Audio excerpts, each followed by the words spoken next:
When the neurosurgeon's words fell into the hushed room, they carried the weight of a verdict no one ever wishes to hear. Liam Spencer's brain tumor was inoperable. In that moment, everything Liam had fought for, his health, his future, his legacy, collapsed into a single chilling truth. Time was no longer an ally. He never let hope see him break. Instead, he retreated into silence, his mind racing through years of triumph and regret, of the love he and Hope had built against every storm. He pictured the sleek boardroom of Spencer Publications, the empire that bore his family's name, and he knew he had to protect it from falling into the wrong hands. Late into the night, while the hospital corridors lay deserted and Hope slept unaware of how little time remained for him, Liam summoned his attorney. With trembling hands but absolute resolve, he signed the will that would reshape every alliance and every battle yet to come. He bequeathed every share of Spencer Publications to Hope Logan, Forrester, Spencer, the one person he trusted above all else to safeguard the legacy Spencer had built over decades. When Bill Spencer first laid eyes on that document, fury ignited in him like dry tinder set aflame. He thundered through the halls of the mansion, his voice rattling the portraits of ancestors who had weathered wars and market crashes, but had never faced a betrayal of blood this profound. Hope? He spat the name as if it were poison. She has no right to any of it.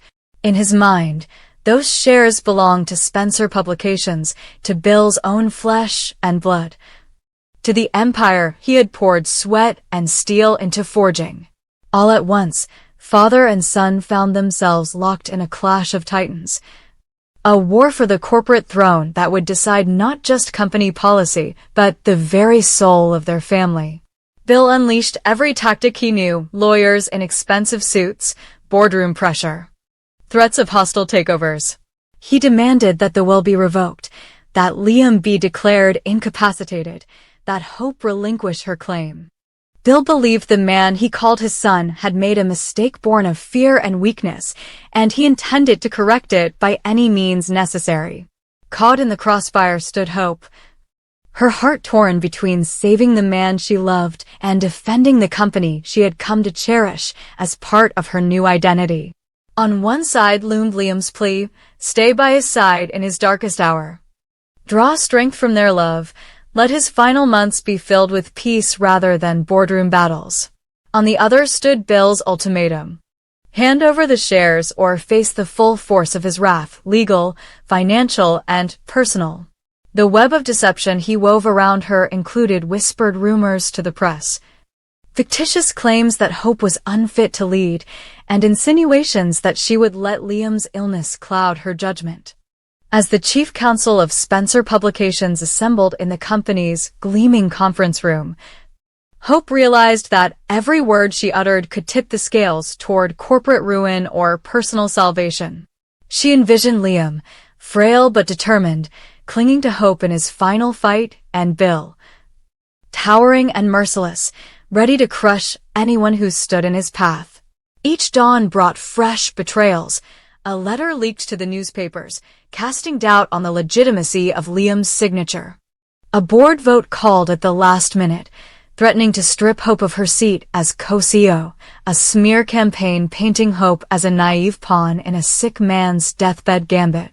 With every confrontation, Hope felt the weight of the legacy Liam had entrusted to her, his last act of love, and the magnitude of Bill's vendetta bearing down upon her.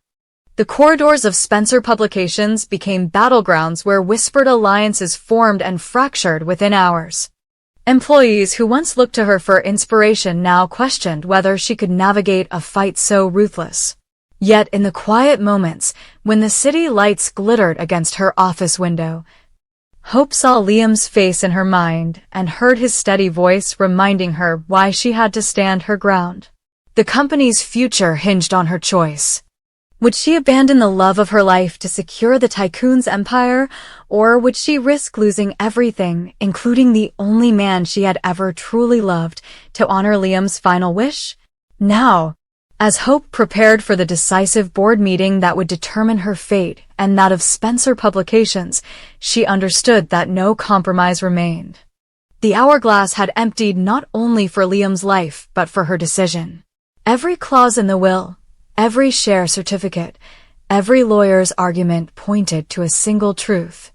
By protecting Spencer Publications, she might condemn Liam to face his mortality alone. By saving Liam, she would hand her adversary the keys to the kingdom. The tension coiled tight in her chest as she stepped into the conference room, the sharp click of heels on marble echoing like a herald of war. On one side, Bill sat poised, eyes cold and triumphant. On the other, Liam's attorney stood ready to defend a will that was more than a legal document. It was Liam's last legacy, a testament of faith and hope. In that moment, Hope Logan, Forrester, Spencer realized that her next words would not only shape boardroom history, but write the final chapter of a love story tested by fate, by ambition, and by the ultimate sacrifice. Thomas stepped off the red-eye from Paris into the frigid pre-dawn air of Los Angeles, the city lights still glittering like distant promises, but nothing felt glittering to him anymore. The moment he crossed the threshold of Spencer Publications' sleek lobby, a hush fell over the hushed halls, an atmosphere thick with fear and greed. As if the building itself sensed Liam's critical condition and braced for the fallout, whispers curled around him, board members scrambling to secure votes, lawyers racing to interpret cryptic clauses, and journalists camped outside like vultures. Yet among all those frantic faces, only one mattered to Hope. He remembered the last time he'd looked into her eyes, before Paris, when everything had been simpler. Now she stood before him in the executive suite, her posture poised, but her eyes shadowed with exhaustion. No words were needed for them to acknowledge the impossible position they'd been thrust into. Liam's illness had fractured the very foundation of Spencer Publications, and only united could they steer the company away from the abyss. Without missing a beat, Thomas took Hope's hand, a brief touch, electric and full of unspoken apologies, and led her into the boardroom. The massive oak table was strewn with spreadsheets and shareholder proxies, evidence of a war over corporate control that threatened to swallow them whole. Legal counsel had convened at dawn, and Brooke Spencer, in a rare display of maternal steel, presided over the proceedings at Liam's behest. Only a week earlier, Hope had been co-CEO alongside her husband. Now she found herself shoulder to shoulder with a man whose love for her had always hovered on the wrong side of loyalty. Despite the guilt gnawing at her conscience, she knew that with Liam incapacitated, they had no choice but to rely on Thomas's intimate knowledge of Spencer's inner workings. Together they mapped out defense strategies, delaying tactics to buy time for Liam's recovery, emergency equity loans to appease jittery investors, and a public relations offensive to remind the world that Spencer Publications remained unshaken.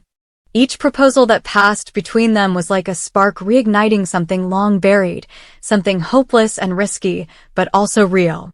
News of this alliance, Thomas and Hope at the helm, spread faster than wildfire. In the pristine offices at Forrester Creations West Wing, Steffi Forrester learned of Thomas's return and the lightning-quick bond he'd forged with Hope. For years, Steffi had built her power base quietly but ruthlessly, carving out her stake in the fashion empire and positioning her daughter, Kelly, as the next generation's heiress.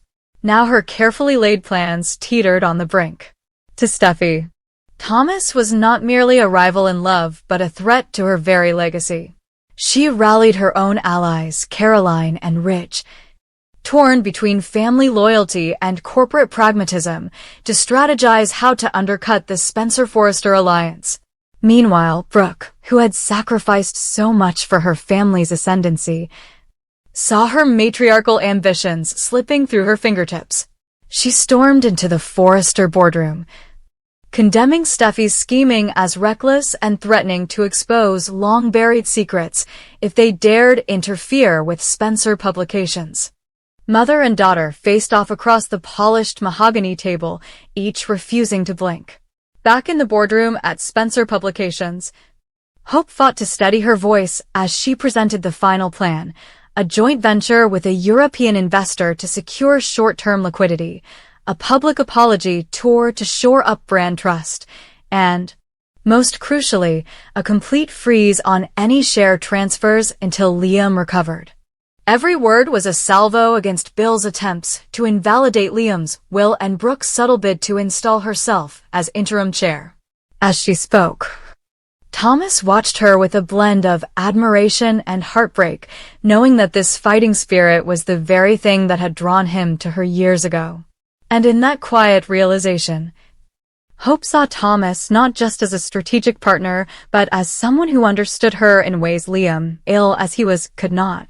Their eyes met, and for a heartbeat the room fell away, leaving only the promise of something both forbidden and inevitable. But there was no time for longing. The board members were raising objections, legal counsel was flagging potential liabilities, and the media, tipped off by hostile factions, was already smelling blood in the water. As the sun climbed higher, casting long shadows across the city, the decisive moment arrived. Lawyers finalized the vote tally, the chief financial officer counted proxies, and Hope, heart-pounding, called the meeting to order. Brooke nearly erupted in protest, but Steffi's steely glare held her silent, a reminder that one misstep could plunge both families into ruin. Hope's voice rang out. She would accept no amendments that undermined Liam's will. She would reject any motion to install an interim CEO. She would fight to the last share for the man she loved. Thomas seconded the motion with unwavering conviction, his tone measured but resolute. A hush descended as each director cast their vote. One by one, the tokens clacked onto the table, yeas and nays counted with brutal impartiality. When the final tally was announced, Hope exhaled so sharply that she almost toppled from her chair. The motion passed. Spencer Publications was secure, for now, under her and Thomas's stewardship. Outside the skyscraper, a chorus of camera shutters snapped, capturing the image of Hope and Thomas emerging together, united in purpose, defiant in the face of impossible odds. For Brooke, the world had shifted beneath her feet, and she retreated into the shadows, licking her wounds and vowing retribution. Steffi, triumphant in having outmaneuvered her mother, allowed herself a small, satisfied smile, yet even she could not ignore the undercurrent between Hope and Thomas, a current that threatened to erode alliances and loyalties alike. Amid the chaos of flashing lights and shouted questions, Thomas slipped his arm around Hope's waist and whispered a promise.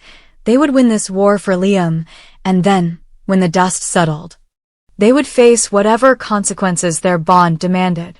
Hope nodded, a single tear tracing her cheek, for in that moment she understood the truth she had long denied. Love and power could coexist, but only if they were willing to fight for both with every ounce of courage they possessed. And in the City of Angels, where dreams were made and broken in a single heartbeat, neither Hope nor Thomas intended to let their story end in defeat.